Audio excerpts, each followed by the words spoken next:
How you doing? It's your boy Brogi Naric, and welcome back to the Ponder Playhouse. This is a series on my YouTube channel where I do various fan casting for movies and TV shows and whatnot. And in this video, I'm going to be doing a fan casting for the potential villains that I would love to see in the Batman 2, or whatever that movie is going to be called, because it was recently announced, probably at this point, like almost a month ago, that yes, the Batman by Matt Reeves is getting a sequel. Big shock to everybody. And there's been a lot of chatter online on what villains could be in this movie.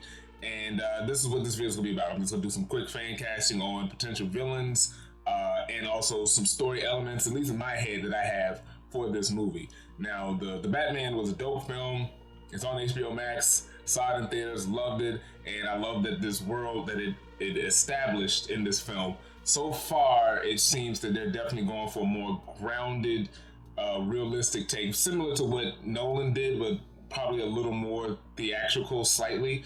But we don't know, will they or will they not have superpowered beings, because Matt Reeves has been talking about not having it, but I think the majority of people would prefer to have that instead of just another repeat of what Nolan did. But he seems to be going a little more, like I said, more theatrical with it. We're going to start with obvious pick, Court of Owls. Everybody wants Court of Owls because they look cool. I don't think everyone's read the comic. I know I haven't read the comic, and I'm a big Batman fan.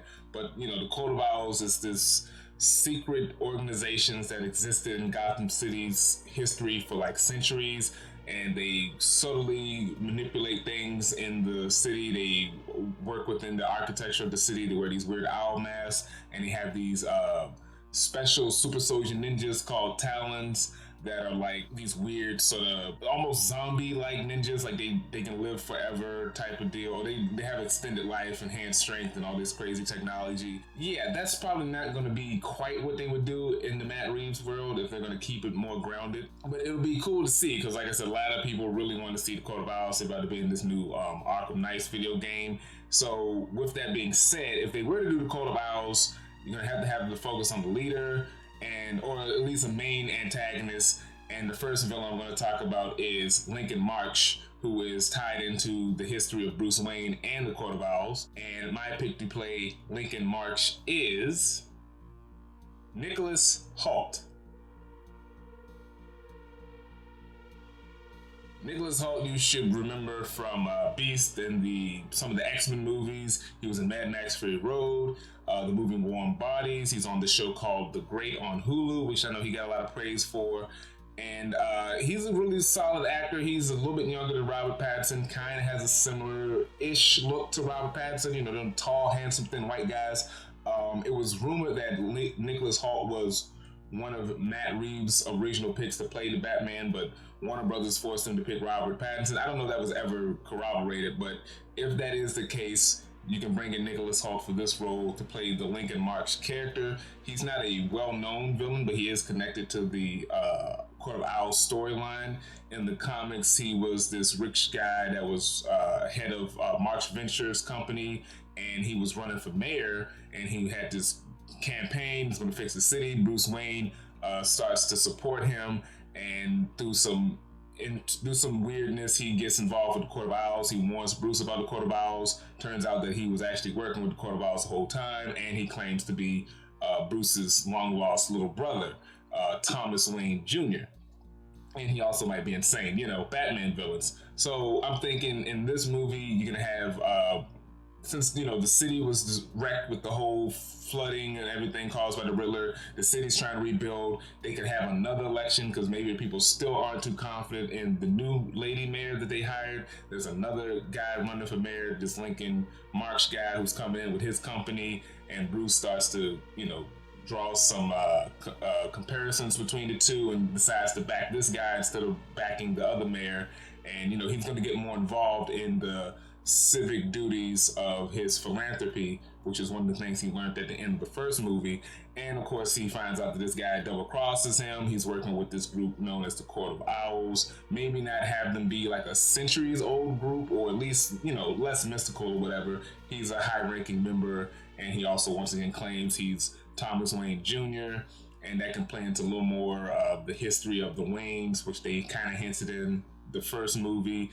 And, you know, he would just, in a way, he would kind of be like an MCU phase 1 villain, where he's just the dark reflection of the hero, and he just dresses up in sort of an owl costume. But he has a couple more enhancements, I guess, than what Bruce would have to be more of a threat. But it's an interesting character that could potentially be in this movie.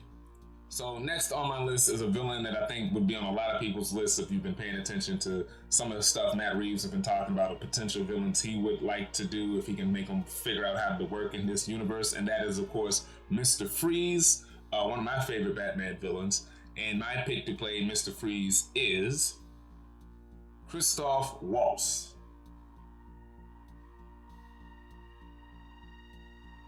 You should be familiar with this actor. You know him from Inglourious Basterds. He was in Django Unchained, a lot of Tarantino stuff. He was also Blofeld in the Spectre James Bond movie. Great actor, love this guy, charismatic. He's an Austrian actor, Austrian-German actor, older guy. And you get away with having an older guy or a younger guy as Mr. Freeze, because I have two ideas for Mr. Freeze. An older guy and a younger guy, but I couldn't come up with a younger actor, so that can be kind of left open. But Christoph Waltz's Mr. Freeze would be dope. He can play a villainous character. He can also play, well, not just villainous, but like strikingly scary and intense when he needs to be. And you can have Dr. Victor Freeze or Dr. Art Chevelle, as he was in the Batman 66 show. He's usually calm and reserved demeanor, has frozen emotions, and sometimes he suffers from this accident and he has to stay frozen, and then he commits crimes in search of a cure for his wife, and sometimes just because he's evil. He gets wronged by this big corporation and he wants revenge for the cause of his accident and them stopping him from fixing his wife, which is also a part of the Heart of Ice animated series version. And sometimes he's a deranged serial killer or a hitman. And there's various ways they can handle this character. That's one way they can go. Another way I have is him and his wife are like these thieves, like Bonnie and Clyde, and they're currently committing crimes in exchange for medicine for his wife's illness, and it's provided by this corrupt businessman, Roland Daggett, who was in the cartoons. He was also, a version of him was in The Dark Knight Rises. And but they're committing these crimes, and the public view them as folk heroes, kind of like the original Bonnie and Clyde. Because at the end of Batman, the city is going crazy. They need a hero, but crime is also going crazy. There's people sticking it against the establishment, and they could be kind of viewed as like this wild ragtag group sticking it to the establishment. But they're helping Daggett take out his competition, which would be Bruce Wayne, because he's trying to make Bruce Wayne look bad and gobble up his business, but they're also going around harming people. So it's like multiple threats, but still not too big, but still like a crime thriller. A detective has to stop these criminals. It's another way to do a little bit more with Nora Freeze, because there was a version fairly recently in the comics when Nora was a villain, so you can kind of lean off of that. How are you going to handle Mr. Freeze? Is he really going to be walking around in the ice suit?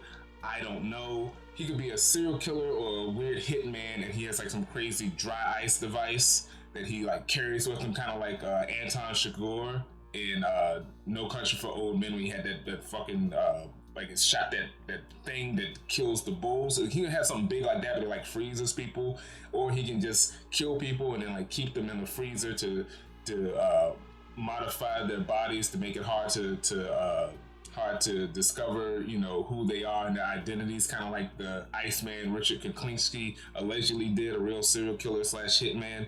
Or he could be a guy that uses like some crazy like designer drugs that paralyzes people and they're like frozen. Like I don't know what way they're gonna get around the man in frozen suit and ice gun, or they could just do that. I don't think they will, but those are just some crazy ideas potentially for Mr. Freeze. Christoph Waltz would be really good. He can bring in the drama, and especially if they're going to do some flashbacks where he's still human, he can then bring in the liveliness as well, especially if you let him kind of ham it up a little bit.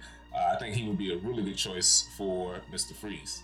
Next villain on the list is another sort of grounded but awkward, weird villain character, and that is Professor Pig.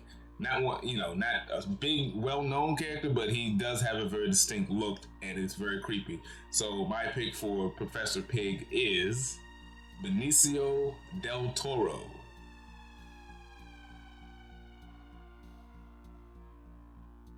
So Benicio del Toro is a well-known veteran actor, also character actor. He's known for movies like Sicario, Sin City, The Usual Suspects, and even The Wolfman.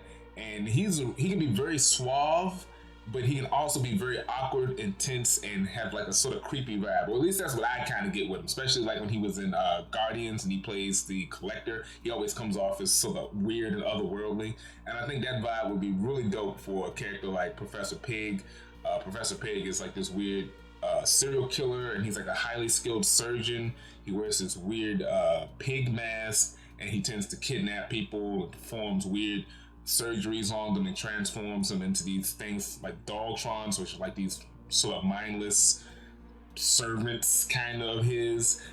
Sort of weird like Leatherface type vibes you can go with this if you want to go more grounded and like that weird serial killer type vibes. And he also has like in the comics he had like this deranged group of circus freaks as his henchmen, and he also was a designer drug dealer. He was a drug dealer as well, so they can draw some of that stuff for the Professor Pig character.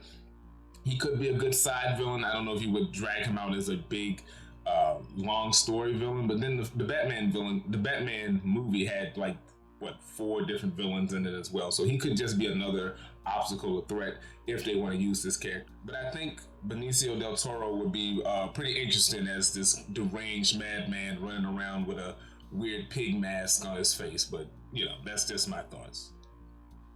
Okay, so next up on the list, this one is going to be a pretty wild pick, but this is my most anticipated villain to see in the Batman 2, and that is Pamela Isley, aka Poison Ivy. And my pick to play Poison Ivy is Aubrey Plaza. This is kind of a random pick, and this was the one that stood out to me the most. So Aubrey Plaza, you may know her as April on Parks and Rec. She was in the show Legion. She's in the movie Ingrid Goes West, and I loved her in Scott Pilgrim versus the World. And she's mostly known for her comedic roles. She can be very quirky, but there's also at times she can have this very intense and sort of creepy and crazy like vibe to her, but she can also still be kind of like hot and sexy in her own like unique way. And that's kind of the the thing I'm kind of going with this, because I could have easily went with someone who's Poison Ivy in the comics. She's like a science lady who gets plant powers through various reasons, and then she used that and her looks to manipulate men to do her bidding, and she's like this crazy eco-terrorist. And I'm thinking like my thought process was like I want someone who's like maybe not too overly sexy. Like you can get someone who's sexy but like still has she's like more on the crazy side, but she's like crazy sexy. Like sometimes like chicks are like crazy but they're also like hot at the same time. Like that was my reasons for picking her, because I think Aubrey could really play that like you can take her serious like as a business, like as a scientist, but then there's like that screw loose is there, and when she snaps she's gonna be trouble.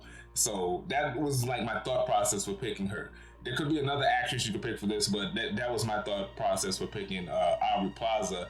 And in my version, I'm thinking she would be more of a highly trained, she's a highly trained botanist and toxicologist, and Pamela is pissed at the incompetency of Gotham City for allowing a madman to blow up the dams and releasing all this like sewage and toxic waste into the environment.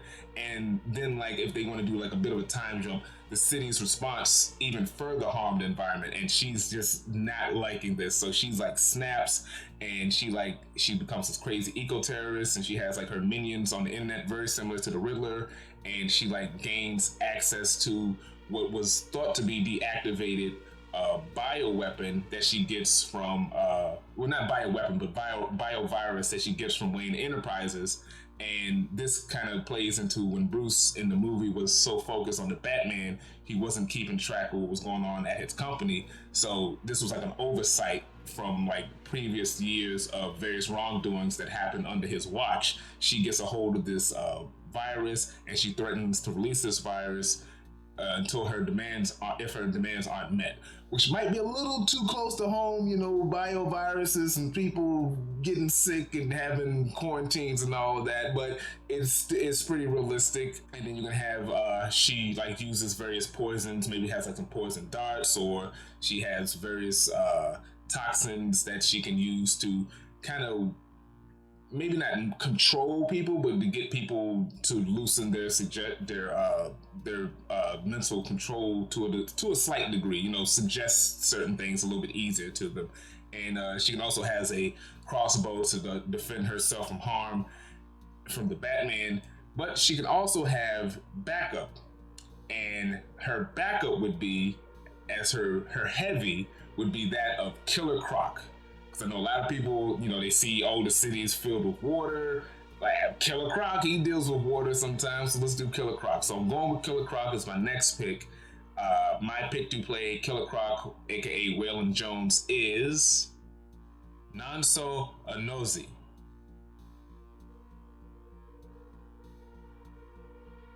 Now, you may recognize this guy from Sweet Tooth, which was on Netflix. He was in Game of Thrones, and he also played Samson in the Bible, which was a movie where he played Samson from the Bible.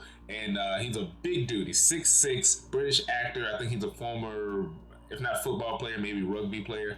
But he usually plays the big tough guy or the tough guy who's got like a soft side. But he was really good in Sweet Tooth, and the guy can act. Like the man can act. He can carry himself very well, and I think he would be really cool. He's got the size to play Killer Croc. And now, this being a more realistic world, you know, Killer Croc initially isn't a lizard man. He's a dude with a skin condition that makes him look like a lizard. So they can definitely build off of that, very much like in the Joker comic, and use practical makeup, or sort of what they did in the Suicide Squad, but maybe not quite as amped up. In this world, I'm thinking he's like this big, tough cannibal guy with, you know, strange skin condition. He's a thief, and he sometimes does odd jobs, maybe sort of a hitman, and he could maybe even have like a street fighter background as opposed to being like a circus freak. Or you can do the circus freak thing.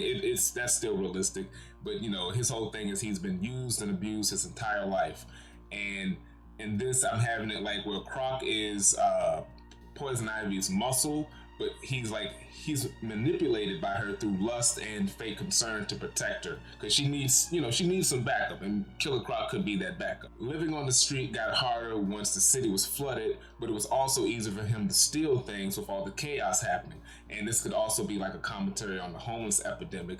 But he's conflicted throughout, working with Poison Ivy, not knowing if, you know, this whole holding the city for ransom type thing is, you know, the best thing to do. And he could be an unlikely ally by the end of the film to help out the Batman, because that could be very similar to the Earth 1 comic, the Batman Earth 1 comic, which was a huge inspiration, or one of the big inspirations for the Batman movie. It took a lot from that. And in I think the second volume, Batman does come across Killer Croc, and he ultimately becomes an ally to him. So they could lean off of some of that. I think Killer Croc is a very likely character to pop up in the sequel. Whether or not it'll be something like this, I don't know. Next on my list is a classic Batman villain who has yet to be one of the OG Batman villains, really, who still exists and has not been in well, he's been in live action. He hasn't been in live movie act. He hasn't been in feature film. He has been in live action, but not feature film, in some various cartoons. And that is the character of Professor Hugo Strange. And my pick to play Hugo Strange is Giancarlo Esposito.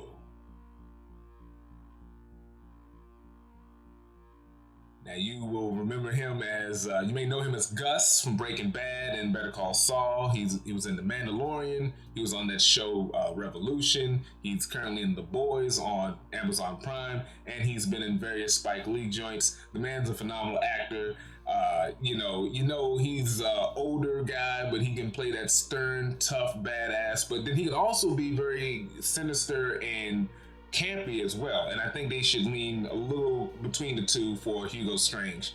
And in my version, you know, Hugo Strange is, you know, he usually works at Arkham Asylum, but he's this mad scientist who wants money. Sometimes he's very obsessed with being Batman or to figuring out who Batman is, and that's usually sort of his deal. In my idea, Hugo uses his role as the head of Arkham Asylum to gain more influence with the higher ups during the reconstruction of Gotham City. And due to this renewed focus on mental health and trying to figure out what to do with mental health, there's like a lot of big money and new government programs that's coming in, and he's getting all this money, and he's using this money and power to kind of slowly try to take over the city and his, be the top dog in the city, somewhat similar to the Arkham City storyline. And Hugo has all this dirt on other people in the city due to his role as the head of Arkham. He can manipulate their access to their medical info and stuff like that. And he's trying to fill the vacuum that was left by Falcone, which is also what everyone else is doing. Penguin and what other potential villains could pop up, but he's doing it from the mental health, legal route. And he could start his own like special task force. The police are corrupt; they can't be trusted. So here's a new military force that I'm the head of, that I can control. Like, once again, very similar to the Arkham City storyline. And they start rounding up and killing various criminals. It's a counter to the corrupt police force and the Batman. And another cool thing you could do, because this was hinted early in the Batman movie, Hugo could have been Martha Wayne's doctor, because they do say that Martha Wayne had a stint at Arkham Asylum. You could have it where Hugo was one of her lead physicians back in the day, and Hugo uses this information to kind of manipulate Bruce Wayne to either get on his good side or to piss him off if he feels like Bruce is getting a little too close to what he's actually doing. And you could also have it where, Hugo is like usually obsessed with trying to be the Batman, but he's also obsessed with creating mindless creatures known as like monster men. That's another thing that he always does in the comics. I'm thinking you could kind of do this sort of monster man thing, but you could modify it with having his own idea for what his monster would be. And I have two potential ideas what would be Hugo's monsters. But I think Giancarlo Esposito would be great in this role. He can be, like I said, he can be authoritative, but when you want him to be a little off and kooky, he can pull that off as well. And I think Giancarlo Esposito would be perfect for the cinematic version of Hugo Strange, especially in this universe. The first monster, potentially for Hugo Strange, this is going to be a tough one to pull off. It's going to be Clayface, aka Basil Karlo. And my pick to play Clayface is Toby Kebbell.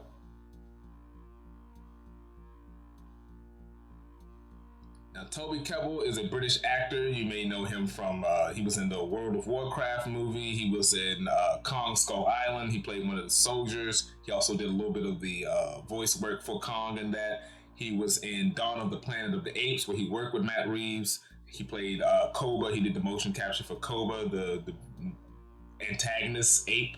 And he's a very good actor, but he's also been in a lot of bullshit too. He was in Fantastic, where he played Dr. Dumashev, and he was also in the Ben-Hur remake. He's been in some bad stuff, but he's been in some good stuff. He's a very capable actor, and if they want to go more fantastical and do the CGI shapeshifting stuff, Toby Kebbell will be ideal pick because he has a lot of experience with motion capture and relying on his physicality. But if you want to go a little more grounded route, I think he would fit this role as well. And my altered take on Clayface would be an altered take on the original Clayface, who was this actor who was upset that his famous horror movie character was being rebooted and recast without him, and he dresses up as the horror character and starts killing people. And I'm taking that version but altering it to where Clayface was a former patient of Hugo Strange's, who has like the dissociative identity disorder, where he can have multiple personality disorder, very similar to the guy in the Split movie with James McAvoy. We had all these different personalities. This disorder of his has been like sort of weaponized by Hugo Strange, and he uses him for like to deal in corporate espionage and blackmail and murder. He'd be less of a shapeshifter and a little bit more like the chameleon from Spider-Man, where he wears various disguises and pretends to be different people. He can kind of do something sort of like that. And Hugo uses him, like I said, to get information. That's how he has all this information on various people, because he uses his former patient as like his, sort of hitman type guy. And you could also And you can do some real world stuff. You know, he can change his voice. You have all this stuff going on with these like realistic synthetic masks, so you can probably manipulate it a little bit, but they can build it in some sort of basis of reality. And then you can rely on Toby Kebbell to work on like portraying different people and changing his voice and stuff like that. It's a little far-fetched, but I think they can kind of make it work. I'm just saying, I think it'd be kind of interesting as having this type of take on the Clayface character. Clayface is the first monster. My second potential monster for Hugo Strange would be the Birthday Boy. Now, the Birthday Boy is a very new villain. I think he's only popped up in one book, which was Batman Earth 1, which, as I said earlier, was a heavy influence on the first Batman movie. And my pick to play Birthday Boy is Nathan Jones.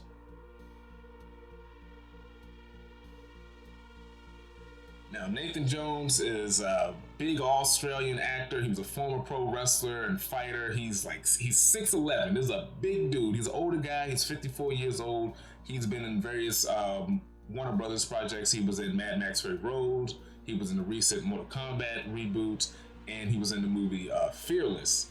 And the Birthday Boy is essentially Michael Myers or Jason. He's this big hulking serial killer, and he wears a hood on his head, and he has this weird birthday gimmick, and he likes to kill. He kills. You can say kill kids in the book, as he prefers to kill young girls. But he was also a hitman in the comic. He was like a hitman for the Penguin, who was the mayor in that book. And in this, you can have him be this psychotic hitman for Hugo Strange. You can have this sort of weird sort of Dr. Loomis and Michael Myers vibes, and also very much like Hannibal from the show Hannibal, where he would come across various serial killers and he would allow them to be themselves. Like if he knew you were a serial killer, he wouldn't turn you in. And you can kind of have that vibe with Hugo Strange, where there's various serial killers he comes across and he allows them to be themselves, but he can use that blackmail to be like, hey, I'll let you, keep doing what you're doing, but I need you to do this for me type of deal. And that would be the relationship with Hugo Strange and the Birthday Boy in this movie. And he would be a big threat, especially for this version of the Batman, who's, getting shot up. He's not necessarily the greatest hand-to-hand combatant, but he can fight. But having a big hulking dude just throwing him around and trying to kill him, that would be threatening. And you can also do a thing where like Birthday Boy is hired to kidnap Barbara Gordon, and as a way to punish Jim Gordon for his defiance, maybe Jim Gordon is starting to investigate whatever Hugo's doing, and to throw Gordon off his trail or to punish Gordon, he gets his daughter kidnapped, and then that adds more urgency for them to stop Hugo and Birthday Boy. So I do think this character could also be very likely to pop up in the next movie. Not too much you have to do, but still threatening as hell. So I think Birthday Boy is very possible, and I think Nathan Jones, like I said, he has a working relationship with Warner Brothers. He's big enough and threatening enough to pull this off. And lastly on the list is a villain who could pop up in the movie, although in my idea, he would not be a villain until the next movie, and that is Harvey Dent, aka Two-Face. And my pick to play Harvey Dent is Dan Stevens. Now, Dan Stevens is a great British actor.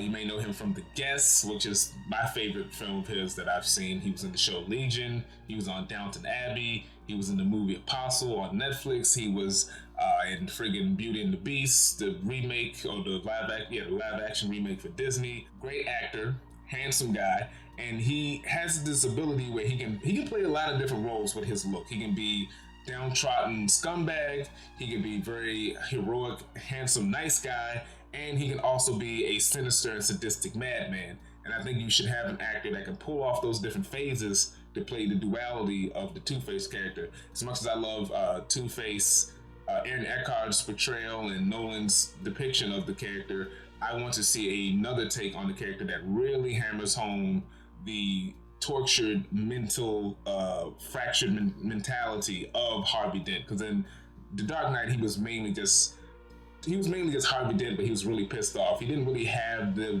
mental ability. Yeah, he had the coin flip, but it wasn't like tied into like his psyche being fractured, you know what I'm saying? Like it was in the animated series, which really hammered at home. And I want to see something a little more that focuses on that aspect of Harvey Dent.